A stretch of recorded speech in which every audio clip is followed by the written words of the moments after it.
উপসাগরীয় অঞ্চলে যুক্তরাষ্ট্র ইরানের পাল্টাপাল্টি হামলার ঘটনায় সরাসরি প্রভাব পড়েছে বিশ্ব অর্থনীতিতে। টানা তৃতীয় দিনের মতো আন্তর্জাতিক বাজারে অপরিশোধিত জ্বালানি তেলের মূল্য বৃদ্ধি পেয়েছে। পাশাপাশি মুদ্রা বাজারে মার্কিন ডলারের দাম 160 ইয়েন ছুঁয়েছে। বিস্তারিত রিপোর্টে।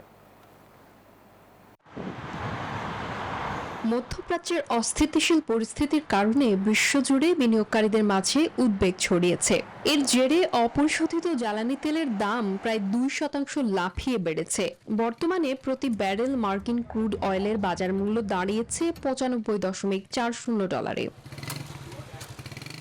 তেলের বাজারের পাশাপাশি মুদ্রা বাজারেরও উত্তাপ লক্ষ্য করা গেছে। মার্কিন ডলারের উত্থানে জাপানি মুদ্রা ইয়েনের মান কমে 160-এর ঘরে পৌঁছে যায়। তবে এই স্তরে পৌঁছানোর পর জাপানের সম্ভাব্য সরকারি হস্তক্ষেপের আশঙ্কায় ব্যবসায়ীরা সতর্ক অবস্থান নেয়। ডলারের দৌরাত্ম্য কিছুটা থমকে দাঁড়ায়। ওদের স্বপ্ন পূরণে পাশে থাকতে পেরে আমরা গর্বিত।